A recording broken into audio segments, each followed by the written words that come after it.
The immaculate room. इस कहानी की शुरुआत में कपल को दिखाया जाता है जो कि एक रूम के अंदर होता है जो पूरी तरह से सफ़ेद है। दरअसल ये दोनों के दोनों एक एक्सपेरिमेंट का हिस्सा हैं। इन दोनों को यहाँ पर अगले 50 दिनों तक रहना होगा और अगर ये ऐसा कर लेते हैं तो इन्हें इनाम के तौर पर एक अच्छी खासी रकम दी जाएगी। ये दोनों के दोनों इस कमरे में बहुत खुश होते हैं। केट अपने हस्बैंड से कहती है कि जब मुझे इनाम की रकम मिलेगी तो मैं अपने सारे सपनों को पूरा करूंगी। केट का हस्बैंड कहता है कि मैं भी कुछ ऐसा ही करने वाला हूँ। इस रूम में इनकी सुविधा के लिए, मनोरंजन के लिए कोई भी साधन नहीं है, सिर्फ सोने के लिए एक बेड होता है। साथ ही यहाँ पर एक स्क्रीन होती है जिसमें टाइप करके कुछ भी खाने के लिए मंगा सकते हैं। साथ ही इसमें रूल्स भी लिखे होते हैं। यहाँ पर एक रेड कलर का बटन भी है जिसको दबाने का मतलब ये होगा कि ये गिव अप कर चुके हैं, यानी कि हार मान चुके हैं। यहाँ एक स्पीकर भी होता है जिससे बिग बॉस की आवाज की तरह इन्हें कभी कभी कमांड दी जाती है। केट और उसके हस्बैंड का पहला दिन, पहली रात यहाँ पर बहुत अच्छे से गुजरती है। इन दोनों को पूरा विश्वास है कि ये 50 दिन यहाँ पर आराम से पूरे कर लेंगे। केट के दिमाग में एक सवाल होता है जो वो अपने हस्बैंड से पूछती है कि डॉक्टर इस तरह का एक्सपेरिमेंट क्यों कर रही है। उसका हस्बैंड कहता है कि मुझे इस बात से कोई मतलब नहीं है, हम दोनों को यहाँ पर 50 दिन पूरे करने हैं जिसके बाद हमें $1,000,000 मिलेंगे जिससे हमारी पूरी जिंदगी बदल जाएगी। केट यहाँ पर बैलेंस लाइफ जीने की कोशिश कर रही होती है। वो योगा करती है और हर काम को टाइम पर करती है, जबकि उसका हस्बैंड ज्यादातर घड़ी को ही देखता रहता है जो कि रिवर्स काउंट में चल रही होती है, यानी कि जब इनके दिन पूरे हो जाएंगे तो घड़ी से इन्हें पता चल जाएगा। साथ ही वो यहाँ पर अपने दिमाग में अजीब अजीब सी चीजों को सोच रहा होता है, जैसे इस कमरे का, इस पूरे घर का रंग पूरी तरह से सफेद क्यों है। केट उसे समझाने की कोशिश करती है कि तुम्हें इन सब चीजों के बारे में नहीं सोचना चाहिए, बल्कि तुम्हें रूटीन में रहना चाहिए, और वो केट की बातों पर ध्यान नहीं देता। दरअसल वो रात को लेट सोता है, इसीलिए उसकी नींद भी पूरी नहीं हो रही होती, जिस वजह से उसका मन धीरे धीरे उदास होना शुरू हो जाता है। केट उसे समझाती और कहती है कि तुम्हें अपनी रूटीन को बदलना होगा। वो उसे रनिंग करने के लिए कहती है। वो उसके कहने पर रनिंग करता है, जिसके बाद ये दोनों डांस करते हैं, बच्चों की तरह खेलते हैं। अब अगले दिन दिखाया जाता है जहाँ पर केट के हस्बैंड को पहली बार उन दोनों के अलावा एक और जिंदा चीज इस कमरे में दिखती है जो कि एक कीड़ा होता है। वो उससे बातें करना शुरू कर देता है। साथ ही वो उसे पीने के लिए दूध भी देना चाहता है क्योंकि उसे पता है कि यहाँ पर खाने के लिए कुछ भी नहीं है। तभी कमरे में आवाज आती है और उसे बताया जाता है कि रूल्स के खिलाफ है, यहाँ पर खाने पीने का सामान सिर्फ तुम दोनों के लिए है, तुम ऐसा नहीं कर सकते। अब वो कहता है कि अगर मैं ऐसा नहीं कर सकता तो मैं लाल बटन दबा रहा हूँ और ये हम दोनों के लिए नहीं होगा बल्कि इस कीड़े के लिए होगा क्योंकि ये यहाँ पर भूख से मर जाएगा। केट उसे समझाने की कोशिश करती है कि तुम्हें ऐसा नहीं करना चाहिए, वो आवाज बार बार हमें रोकने के लिए नहीं आएगी और अगर हमने लाल बटन दबाया तो हम इस गेम को हार जाएंगे। केट का हस्बैंड कीड़े को नीचे रखकर उसे समझाने की कोशिश कर रहा होता है कि हम दोनों के लिए मैं बटन नहीं दबा रहा बल्कि इस कीड़े के लिए दबा रहा हूँ। केट कहती है कि ऐसा मत करना। ये कहकर वो जाने लगती है और तभी गलती से उसका पैर कीड़े के ऊपर आ जाता है जिससे कीड़े की मौत हो जाती है। वो अपने हस्बैंड से कहती है कि मैंने ऐसा जानबूझकर नहीं किया, लेकिन उसका हस्बैंड उस पर विश्वास नहीं करता और कमरे के कोने में जाकर उदास बैठ जाता है। अगले 24 घंटों तक वो इसी तरह बैठा रहता है। दरअसल यहाँ आने से पहले इन्हें एक रूल बताया गया था कि ये बाहर से 2 चीजों को मंगा सकते हैं जो इनके मुताबिक नहीं आएंगी, लेकिन अगर इन्होंने इस ऑप्शन को चुना तो इन्हें अच्छे खासे पैसे भरने होंगे। और अब केट का हस्बैंड उन दोनों ऑप्शंस में से एक ऑप्शन को, यानी कि एक चीज को मंगवाना चाहता है। वो ऐसा करता है जिसके बाद उसे एक हरे रंग का मार्कर मिलता है। इससे उसे बिल्कुल समझ नहीं आता कि उसे क्या करना चाहिए। इसके बदले उसके $1,00,000 कट चुके हैं और अब उस हरे रंग के मार्कर से वो दीवारों पर अलग अलग तरह के स्केचेस बनाना शुरू कर देता है।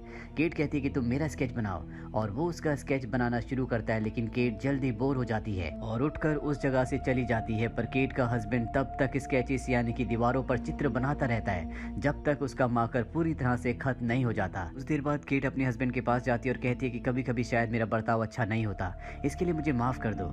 उसका हस्बैंड भी समझता है कि यहाँ पर रहना बहुत ही तनावपूर्ण है और ये दोनों एक दूसरे को माफ कर देते हैं। अब इन्हें यहाँ पर आज पूरे 40 दिन हो चुके हैं और अब इन्हें मात्र 10 दिन और इस जगह पर बिताने हैं जिसके बदले इन्हें अच्छे खासे पैसे मिलेंगे। अब अगली सुबह जब ये वॉशरूम में देखते हैं तो वहाँ पर एक गन होती है जो देखकर ये हैरान हो जाते हैं। इन्हें समझ नहीं आता कि ये गन यहाँ पर किसने रखी, इसीलिए इस गन को ये बेड के नीचे डाल देते हैं। साथ ही अब यहाँ पर इन्होंने कई दिन अच्छे से बिताए हैं, इसीलिए इनकी फैमिली से जो इन्हें वीडियो मैसेजेस भेजे गए होते हैं इन दोनों को दिखाए जाते हैं, जहाँ पर केट के हस्बैंड की बहन बताती है कि वो घर पर सब ठीक है। केट का हस्बैंड कहता है कि मैं तुम सबको बहुत मिस करता हूँ। इसके बाद केट के फादर की वीडियो दिखाई जाती है जिसमें उसके फादर कहते हैं कि अब मैं सड़क पर नहीं बल्कि घर पर रहता हूँ। केट इस वीडियो को नहीं देखना चाहती, वो कहती है कि इस वीडियो को बंद करो और वहाँ से चली जाती है।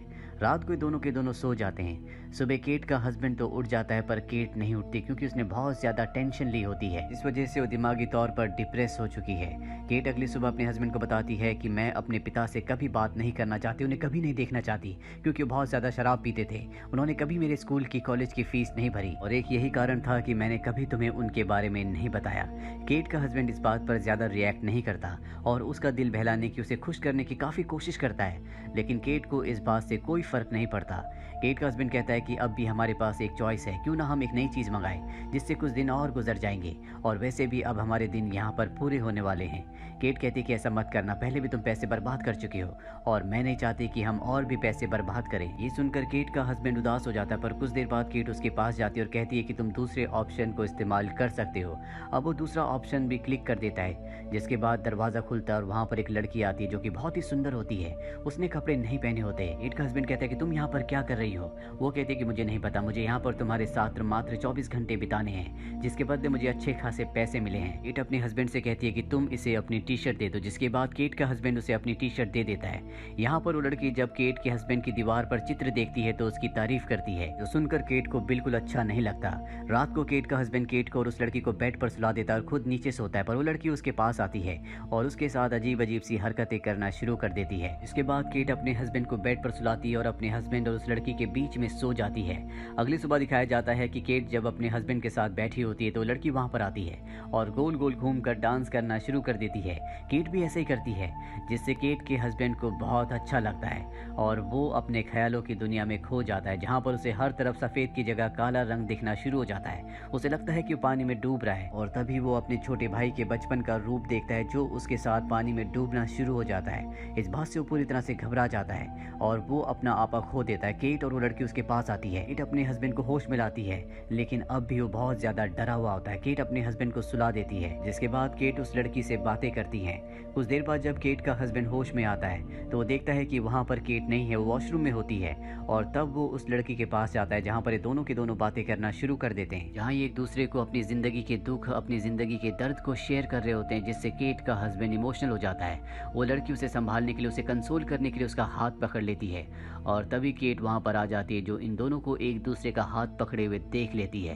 केट को पहले भी इस लड़की से परेशानी थी और ये देखने के बाद उसका गुस्सा और भी बढ़ जाता है। इसके बाद इन दोनों के बीच में आर्ग्यूमेंट्स होना शुरू हो जाते हैं। केट का हस्बैंड माइक इन दोनों को चुप रहने के लिए कहता है। रात को सब के सब सो जाते हैं। अगली सुबह केट और उसका हस्बैंड जब उठते हैं तो देखते हैं कि वो लड़की यहाँ से जा चुकी है। जाने से पहले उसने माइक के लिए दीवार पर एक मैसेज लिखा होता है कि आज से पहले कभी किसी ने मुझसे इतना प्यार नहीं किया जितना प्यार तुमने किया। देख कर केट को बहुत गुस्सा आता है। वो अपने हस्बैंड से कहते हैं कि तुम हमेशा मुझे धोखा दे रहे थे, तुम कभी मुझसे प्यार नहीं करते थे।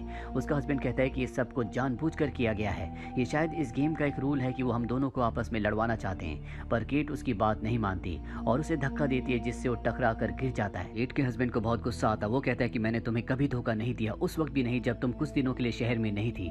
मैंने अपने दोस्तों को छोड़ दिया ताकि मैं तुम्हें टाइम दे सकूं, मैंने अपनी पढ़ाई छोड़ दी ताकि मैं पैसे कमा सकूं, और इतना सब करने के बाद आज तुम मुझ पर शक कर रही हो।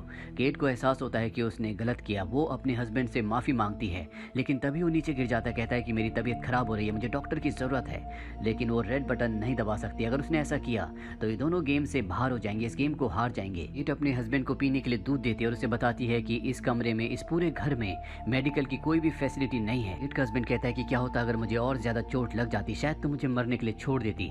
मुझे ऐसा पैसा नहीं चाहिए और अब मैं इस कमरे में एक पल भी नहीं रुकूंगा। वो खड़ा होकर रेड बटन दबाने के लिए जाने लगता है, पर तभी केट गन उठा लेती है और उसे गन पॉइंट पर ले लेती है। वो अपने हस्बैंड से कहती है कि अगर तुम बाहर गए तो मैं तुम्हें गोली मार दूंगी, लेकिन उसका हस्बैंड उसकी बात नहीं मानता। वो रेड बटन दबा देता और यहाँ से बाहर चला जाता है, जिसके बाद केट इस कमरे में अब अकेली रह चुकी है। अगली सुबह जब वो उठती है तो उसे यहाँ पर बिल्कुल अच्छा नहीं लग रहा होता। उसे पूरा का पूरा एक कमरा काटने को आ रहा होता है। वो अपने हस्बैंड के स्केचेस को दीवार पर देखती है, जिससे वो उसे याद करना शुरू कर देती है और उसे अपनी गलती का एहसास है। उसे इस गेम को जीतने के लिए मात्र 2 और दिन यहाँ पर बिताने हैं। उसे 48 दिन यहाँ पर हो चुके हैं, लेकिन अब वो यहाँ पर एक पल भी नहीं रहना चाहती। वो लाल बटन दबाती है और यहाँ से बाहर निकल जाती है।